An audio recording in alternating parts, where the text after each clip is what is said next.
Hello, everyone. Welcome to today's Hope Thru Grief. I'm Steve Smelski, co-host with my good friend, Marshall Adler. Hello, everyone. I want to thank you so much for listening, and I hope you're all doing very well today. Marshall and I have a special guest that's going to join us today. His name is Brian Mahon. He's from Canada with his wife, Sharon, and we've asked Brian to come in and share his story about his daughter, Amy, and everything that he and Sharon experienced over the last 2.5 years. And we met him through one of the grief groups that we had, and we've gotten to know Brian very well, and we've heard some of Amy's story, and we wanted you to hear it because it's a very special story today. So with that, I'd like to say, Brian, welcome to the show. Thanks for joining us. Steve, Marshall, thank you so much for having me. I appreciate the opportunity to tell you a little bit about Amy and her story and what she managed to accomplish in her 32 years of life here on the earth. She's really special to us, of course, as parents, but she did so much, and especially in the last year of her life, to help others. So I'm happy to share with you about her life. Thank you for offering to appear. Why don't we just start with a question about Amy? Can you tell us some things about Amy? I was spending some time this morning reflecting on Amy and looking at pictures, and I don't think I own a picture of Amy that she isn't smiling. She would light up a room. She would walk in. She would be the center of attention. She would be the kind of person you would want to get to know and spend time with. And she certainly was that to us, and in the life that she lived, especially in dealing with cancer, I never saw her wallow in self-pity. I never saw her weep excessively for her situation. Instead, she would smile and say, let's get on with it. And she had such a fortitude about life. And she actually said something that really is amazing to me. She said, Dad, it's not a battle. Cancer is never a battle. Cancer is never a case of winning and losing. It's a case of doing your best, always doing your best. And she used to say, nevertheless, I persisted. And if anything that defined Amy better than anything else, she persisted right to the very end of her life in defining herself as Amy and not as a cancer person. She defined herself by who she was. Now, what I could tell you about Amy over and above what I've just mentioned is that she would help people. She would go out of her way to become friends with people.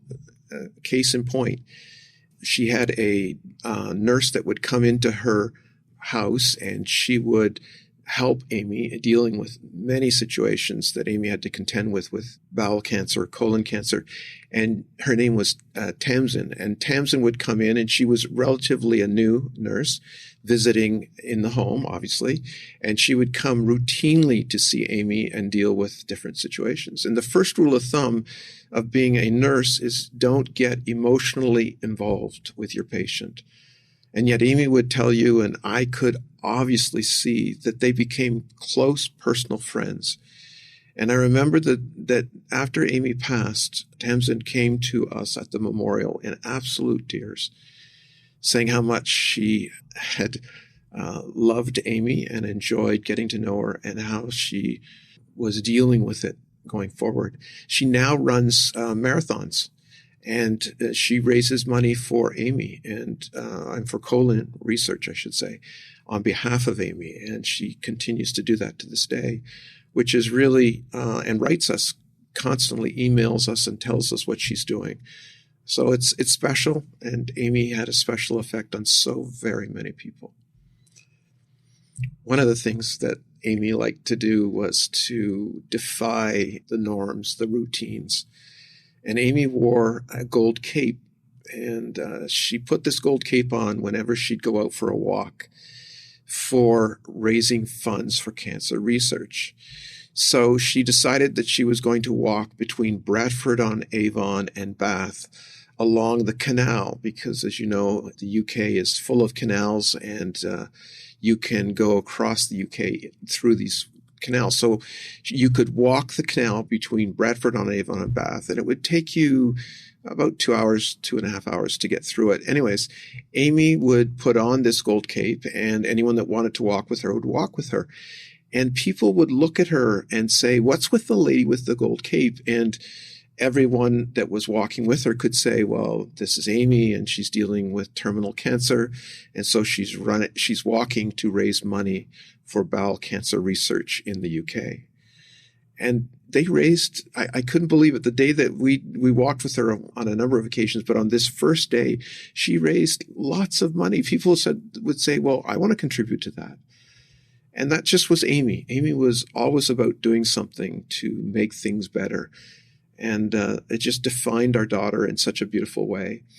And she told us, before she died, she said, make sure that you do something with your life. Make sure it counts in a way, and more so than maybe what you've done already. And that's what we're looking to find for ourselves, a way to help others. Because to let her just die and do nothing about it seems like a waste of a life to me. Because if anything, and we're going to live our lives to make sure her life counted by carrying on things that she did and helping other people. Thank you for sharing that. You had shared before that you and Sharon just kind of packed up and went over to stay with her. Could you tell us about that? Yeah, I can remember the day that Amy told us about the diagnosis on FaceTime.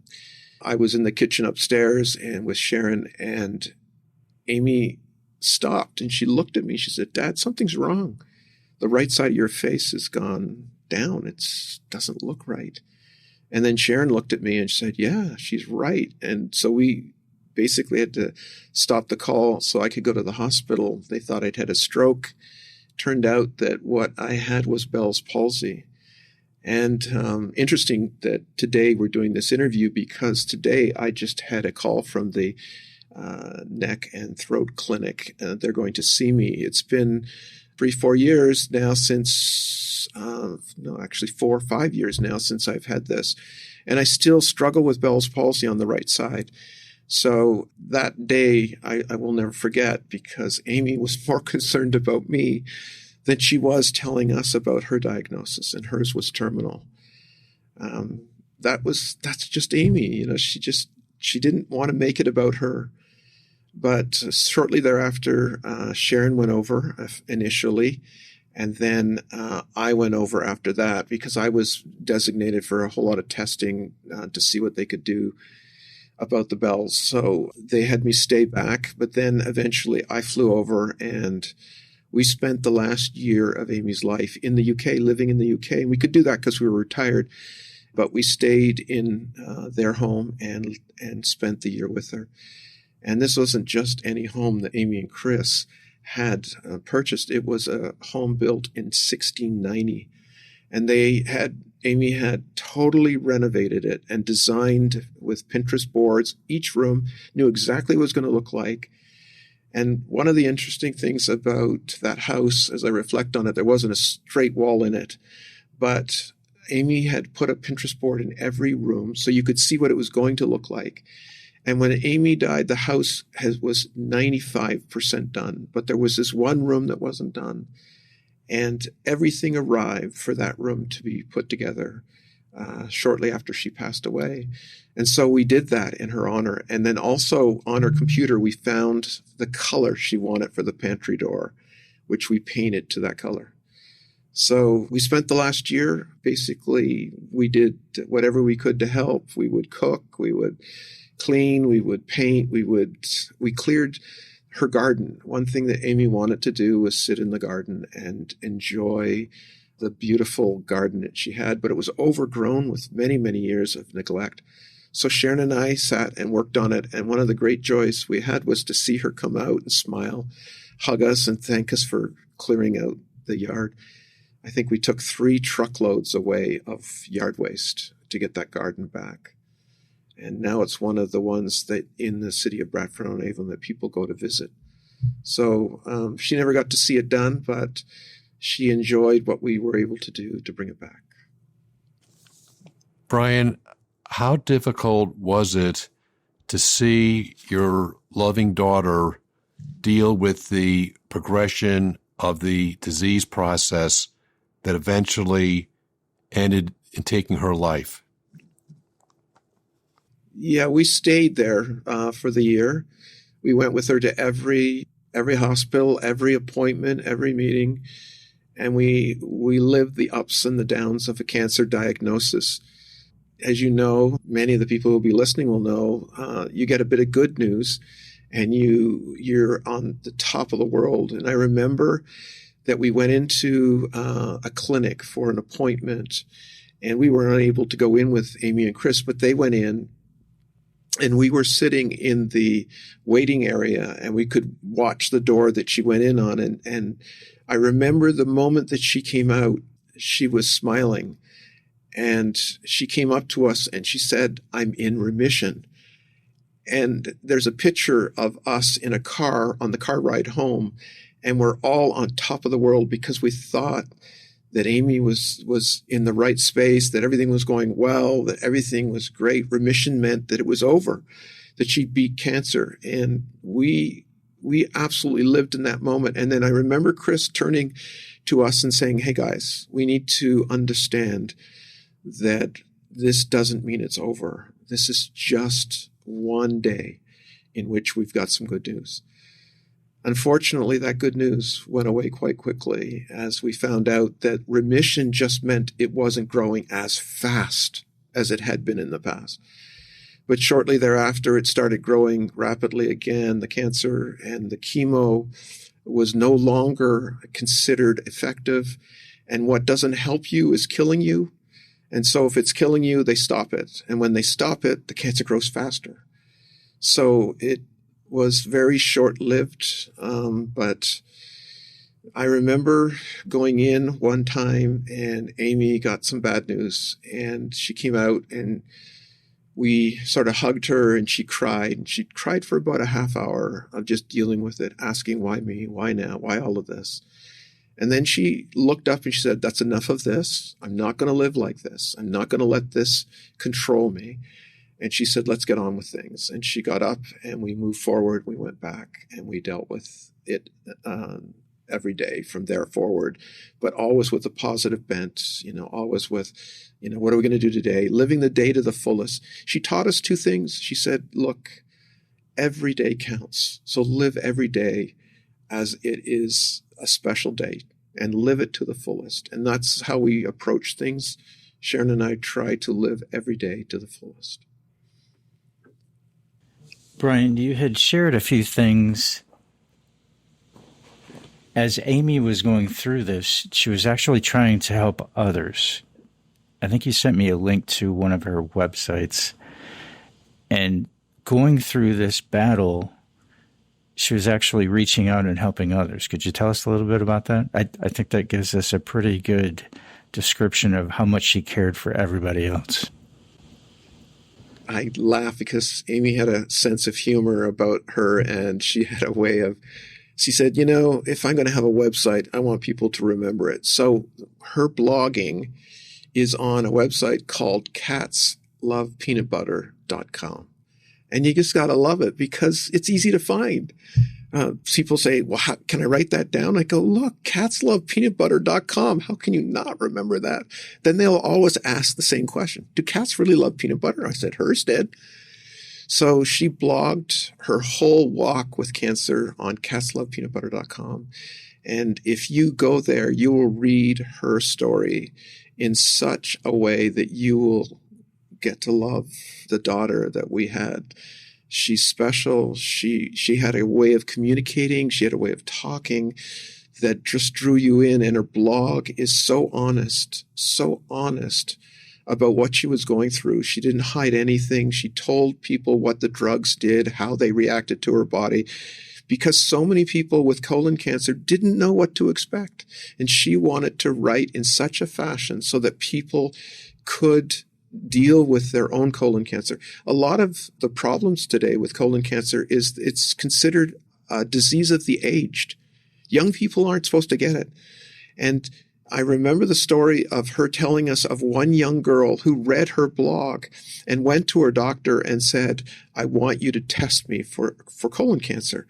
And he said, you're too young. And then he had her read Amy's blog. And in doing so, he agreed to test her finally with some resistance. And when he tested her, he found out that indeed she had cancer, this young girl. And as far as we know, she got treated for her cancer. And we know she got treated, but she got better. She got over, she recovered from it. And so that was just one story of one person she helped. But many other people were dealing with the idea of getting a stoma or a colostomy bag. And Amy said it was nothing compared to not living. She said, I would do it in a heartbeat. And she talked people through that. Every drug that people could take, she would say, this is what it is, this is what it does, this is how it reacts in your body. And so it's difficult to look at the blog today for me because you see a healthy individual, at least looking healthy at the beginning, and you see her in her weakest state at the end. And it's just tough to look at for me to remind myself of those days. But to know that she's still helping people, we're still seeing people on the website, on Facebook today, just Amy reaching out through that to us, and we're happy to talk to them or share or tell them about Amy's story however we can. But I would encourage everyone, if you get a chance and you really want to understand colon cancer in a young person, then go to this. You see, our daughter, she was misdiagnosed even as she was in junior college. She was told she had hemorrhoids. She was misdiagnosed 3 times. She wasn't tested 3 times. And by the time they finally tested her, unfortunately, they found out that there was over 300 polyps in her bowel in just the first tests. They knew right away that she had cancer. And that was when, of course, that she gave us that call and we understood the ramifications of what she was going through. Up until then, we didn't know anything because the doctors had said nothing. She actually had to pay to go to a private clinic to get diagnosed because the system refused to see her, saying that she was okay. And she was already headlong into cancer. And so she actually did something else that to this day amazes me. She went with 4 other young colon cancer patients, and she spoke to in the UK Parliament, not in Parliament, but to the Lords in a meeting about this disease. And her member of Parliament actually took it up in Parliament and spoke her case, didn't give her name, but spoke her case, and the need to do early diagnosis. And so Amy really accomplished so much in her 32 years, but in that last year, she did some amazing things that I just shake my head at and go, wow, is that our daughter that did that? So she's had a profound impact in the UK especially, but also in Canada, the US, and Australia. People have written us from around the world saying that Amy has had an impact on their lives. Brian, thank you for sharing that. Could you tell us, so obviously you and I first met when you came into the grief class in Florida. Did you experience anything during that last year? Were you starting to grieve, or did it all happen after? Yes, we started to grieve. We grieved before. I mean, a terminal diagnosis is, in essence, the beginning of grief, because you know there's an end that's not going to be what you want. I mean, you hope and pray and want it to be different, but you also deal with the reality that is before you. And so we knew that we were dealing with a tough diagnosis, stage 4 colon cancer that had metastasized to the liver. And it rocked us. It changed us. It caused us to struggle in ways that we'd never struggled before. This is the biggest trial we'd ever gone through. And what I didn't want to do was show Amy any sense of weakness, typical guy. And so I kept everything from her, but I had a friend who was willing to spend time with me. And I remember meeting him in a coffee shop as we were going through this in the UK. He was an elder in the local assembly, similar to the one we went to in Canada. And I met with him constantly, weekly. And I remember just weeping, constantly weeping and grieving and just saying, I don't know what to do. I don't know how to help. I don't know. I've prayed about this, and yet it's moving forward. One of my prayers, I will never forget the prayer. I said, Lord, you give me every bit of disease that she has, put it on my body, and I'm ready to go. Give her life. Let her have life. And I'm ready to go. I've had enough. But of course, you can't do that. And it's one of those things that is still on my heart. But God did something amazing. He took our sin nature and took our sin upon him and died for us. So I live in that grace and that mercy. And I know that I'll see Amy again one day in heaven. So that's something that gives us comfort. But I tried to be strong through this. And this person that listened to me, I said to him one day, I said, wow, are you ever a great counselor? He said, Brian, do you know what I've done? And I said, no. And he said, all I've done is listen to you. That's all I've done, is let you vent, let you share. And you shared enough about what you're going through that now you're ready to talk about it a bit more. But living with cancer as a diagnosis, you start grieving right then and there. When Amy passed, we were there, like you, Steve. Sharon and I were there. I was holding Amy's hand. And Sharon and Chris had a hard time dealing with a body, a shell at that point, and I could deal with all of that. I don't know why. God gave me that grace. And I stayed and dealt with things and cleaned up, and it didn't hit me right then and there. But the moment I walked out of that room, I realized that I had lost the most precious gift God had given me above his salvation. After his salvation was my daughter.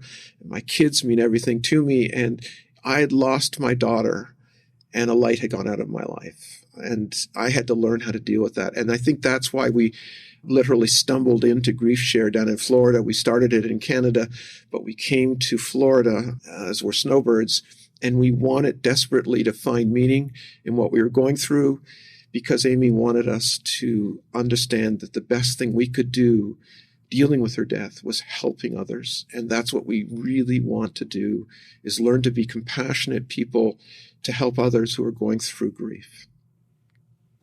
Brian, how was Amy able to deal with this deadly disease process and keep such a positive attitude through the course of her life? Amy was able to have many faces, and I mean that sincerely. She had a real ability to do makeup. So she really struggled with the fact that she was full of cancer inside, and yet people would say, I've never seen you looking better. Amy had always dealt with weight and was always struggling to keep her weight down, but obviously cancer took the weight away. And for the first time in a lot of years, she looked very trim and fit. And because of her ability to use makeup and use it effectively, she looked beautiful. All the pictures you would see of her, you would say, she looks great. And yet she would say to me quietly, she said, Dad, but they see the outside, but they don't understand the inside, that I'm dying with cancer. So yes, we not only saw past the look that she put on, the face she put on, because she told us intimately what she was going through. There was one day, I'll never forget, they had a snowstorm in the UK, very rare, and Amy had had a procedure in which they had gone in through an artery to do a test, and at one point she was back at home and she was convalescing, and she started bleeding out of that artery, and she thought she was going to bleed out, and we couldn't get to the hospital. No ambulance could get to us, but this nurse, Tamsin, She found a way to get there. And what we did while she was coming is put pressure on Amy's leg where this artery was so that the blood wouldn't come out. And we were concerned that she was going to bleed out. And when Tamsin came, of course, she reassured us. She bandaged it. She put pressure on it, and everything was okay. But every moment of every day, you just didn't know what to expect was coming next. You know, shortly before Amy went into the hospital, and I'll never forget this, the Thursday, she went in, I think, Saturday night, but Thursday night, she made us a meal.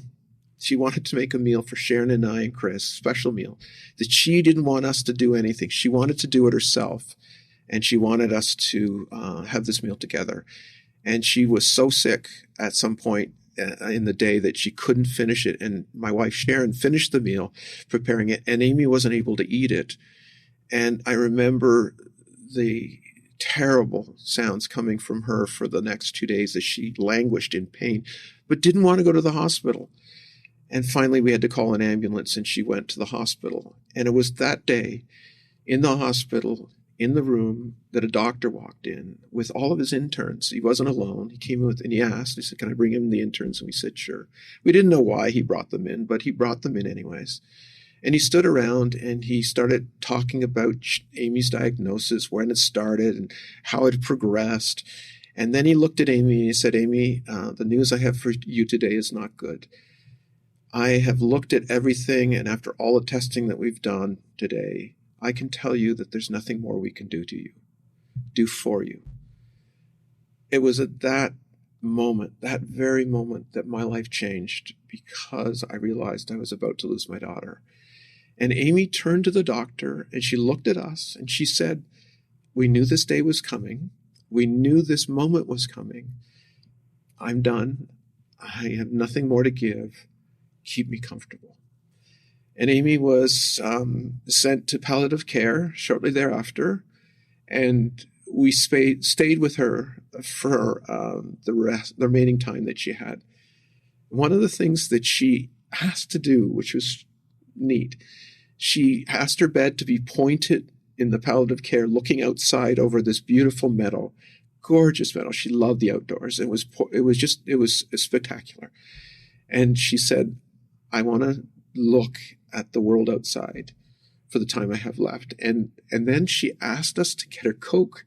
She said, "I feel like Coca-Cola. I know I can't hold it down." So she would literally drink it with a straw, and then it would be pumped back out because she couldn't hold anything in her stomach. But she said it tasted so good going down that she wanted to do it anyways. And so, yeah, we lived with her every single day, going through and deteriorating bit by bit by bit. And it was tough, because what parent wants to see their child suffer? What parent thinks that their child should ever die before them? It's just not right. It's nothing that you could ever deal with. You just don't know what to do. You feel so inadequate. You feel so useless, because there's nothing you can do to stop it. There's nothing you can do to hold it back. But the only thing that we could do, and the thing that she wanted most of all, is for us to be there. And there was a point at which we thought she was getting better, as I talked before, that she was in remission. We were going to go home, but obviously that was short-sighted. And we never did go home. We just stayed. And I'm glad we did. I'm glad we spent all that time with her, because it was special. It was precious. Let me tell you, you just don't talk about meaningless things when life is on the line. And that's what it was for Amy at that time. Thank you for sharing that with us. After Amy's passing, you guys went back to Canada? Yes, what we did first of all was Chris had a hard time dealing with Amy's passing. He decided, we went back to Florida just because it was springtime and we needed to take a break.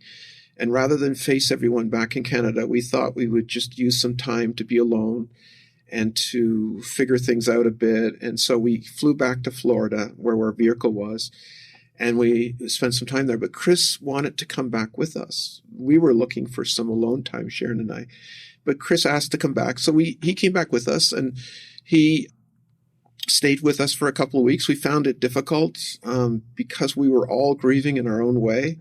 And I think Sharon and I just wanted time alone to talk and deal with it. We did go to the local assembly, the church that we attended in Florida, and it was interesting. We watched people deal with our grief in different ways. There were those who would come up and hug us and talk to us. There were those who didn't know what to say. So you could look at their eyes as they wandered around the outside of the church so they could avoid us. They just didn't want to deal with us because they didn't know how to talk to us. And that's one of the things that we've struggled with for so long, is that so many people don't know how to talk to us, or don't want to talk to us about Amy. And we want to talk about Amy. We want to share what Amy stood for, what she believed in, what she taught us about compassion and caring for others.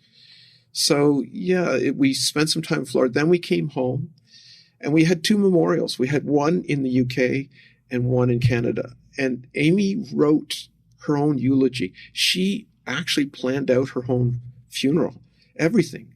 She told us exactly what she wanted done, so we did that. And when we came back to Canada, it was similar. There were a lot more people that were willing to meet with us and wanted to talk to us. But again, most people didn't know what to say. They didn't know what to, they didn't know how to deal with it. And we didn't know how to deal with it. Let's be honest. We didn't know what we were doing.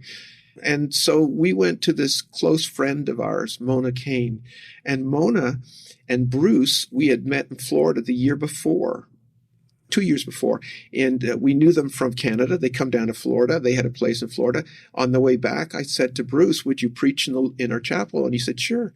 So they came back. He preached on, it was on the Girl Scout, Boy Scout Sunday. So he spoke on Be Prepared to Meet Thy God.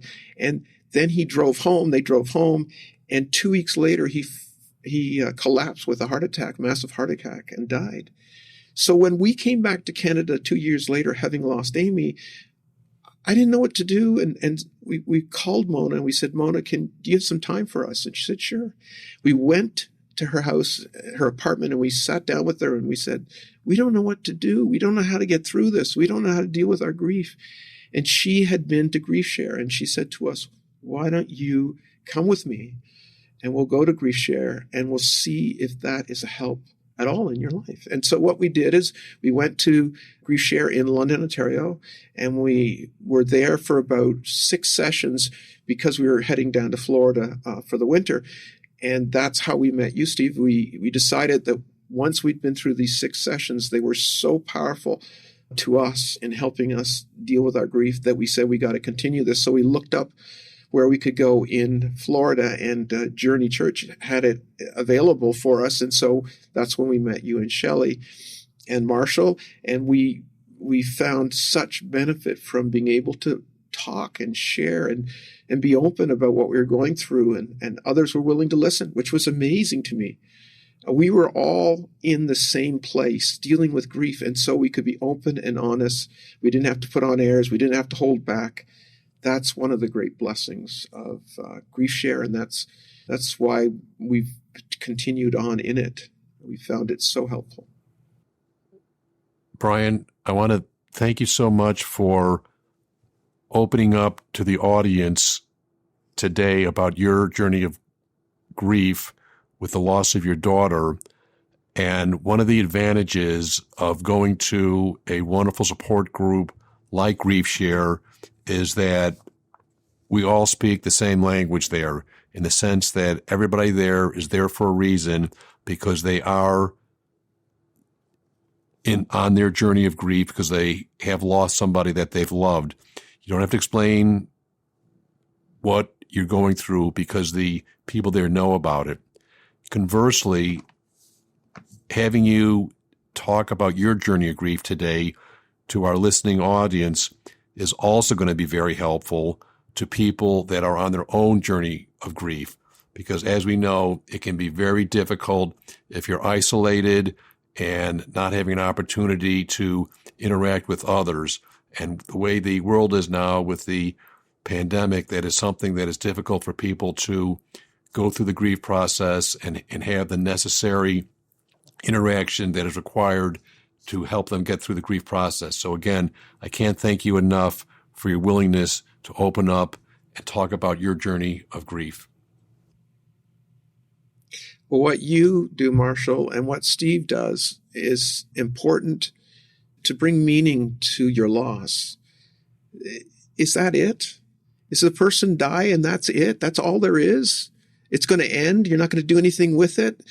That disturbs me, to think that you just let it end. There's got to be something more that you can do to help others. And you are trying in many ways to help other people deal with suicide and how to get through that, and having lost someone that's gone through suicide. And Steve with Grief Share, how to help people who are going through grief. And that's how we all met. But we all have the same desire to see others helped and to find meaning in the sense of being able to help others. You know, we've been given a gift. The gift is we understand something in life that many don't go through until until late in life. It's grief, and how to deal with it maybe, and how we can help others. I can't think that Amy's life ended on that day. It continues. One thing Amy said to me, though, that I'll never forget. She said, "Dad, having cancer is one thing, but she lost her son Leo at 26 weeks. And it was probably due to this cancer." And I remember her telling me the story that she'd sent Chris to go home and get clothes because she soiled everything and she just needed clothes. And so here she is, and they delivered stillborn Leo at 26 weeks. And we were in Canada at the time. This was before this. And Chris was there. Chris had gone home to get clothes. So Amy was alone on that table, and they delivered Leo, and they let Amy see Leo before they took him away. And I wasn't there. None of us were there for her. And that just breaks my heart, to think that no one was with her in that room at that moment, to be there with her, to hold her hand, to say, I wish we could have saved Leo. We couldn't, but we were there for her when she passed. We were there. Sharon and I were there. We held her hand. We stayed to the very end because it was so critically important to be there. And I want to be there for other people when they go through things, to help them if we can in some small way, to find their way through, because that's what we need to do for one another. Thank you for sharing that, Brian. I've had the privilege to be in a few of the breakout groups with you, and you've shared so many things that help so many people in those groups. What are a couple of the things that you've realized, let's say just in the last year? That first year is very difficult. You've got all the firsts. You're just trying to survive. You've actually had some very profound ideas about your grief and purpose. Could you share a few of the things? I wouldn't call them profound. I would call them lessons of life, perhaps. Things that I've learned, that we've learned as we've watched others go through grief. As I said, being there is probably the first thing. Learning that it's not always what you say that's important. In fact, Amy said, you don't have to even say a thing. You just have to be there. Just be there. Just be in the room. Make sure that person, whoever they are, is the center of your attention, the very focus of you being there. There was a day in which Amy and I sat out in chairs in the UK in Bradford-on-Avon, and we were looking out at the trees and the birds were flying. It was a beautiful spring-like day. And Amy looked to me and said, "Isn't this beautiful? Isn't this amazing?" And I agreed with her, and she said, "Hey, Dad, tell me, how many years did Jesus have?" And I said, 33. She said, Dad, I'm going to come up one short with 32. And, you know, she wanted to help people. She wanted to do anything she could to help people. And so that's the way that I've approached things. I remember sitting in that small group. There was a lady there that had dealt with grief, and she had been in prison as well, and she felt grief because she hadn't been there when her mother died. And I'll never forget, she told us that she liked those little chocolates that you gave out, Steve, and they were on the table. So when we went to the breakout rooms, I went around the room and collected up all these chocolates and came back into the room. And the moment she sat down, I put them in front of her, and she smiled. And to get that smile, I'd do anything. To get that smile, that's what it's all about, is to change the person's, for a moment, just give them the joy of the moment, help them find even a moment's break from what they're going through. And I think that is the core to what we do. But I do tend to look inside and look inwardly and try to understand what I'm going through so that I might be able to help others. But if you can remember the profound things that I said, Steve, by all means, share them with me, because I'd love to hear them again to find out why they're so profound. But I love people, and I love to help people. I want to make my life count, and that's one of the ways that I see that I can do it. Thank you so much for joining us today and sharing. I'm not sure that I could remember everything that you had mentioned to me before. That's part of the issue with grief, is the memory is a problem. Well, you know, there's so many stories, and I could go on and on and on. I'll tell you one last one that just spoke to the kind of person that my daughter was. There were 14 stairs. That's all you have to know. There was 14 stairs. She went on the week before she went into palliative care.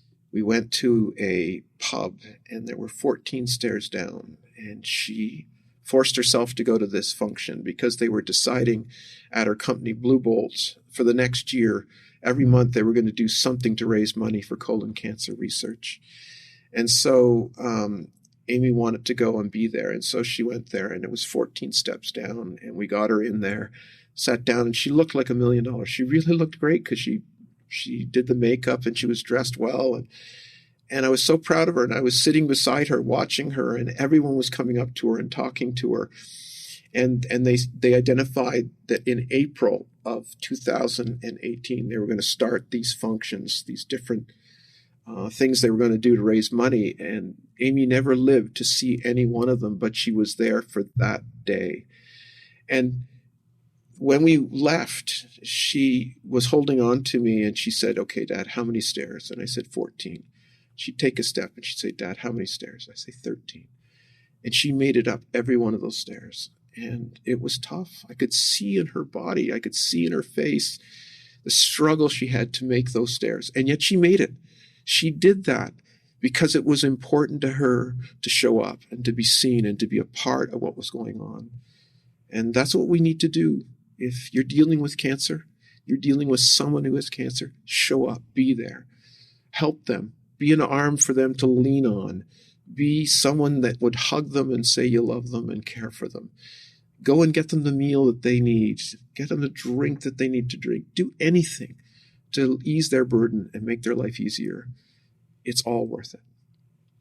Thank you, Brian, so much for sharing with us today. And we'd like to thank you and Sharon for sharing your Amy with all of us today. Thank you for coming on. Thank you for having me.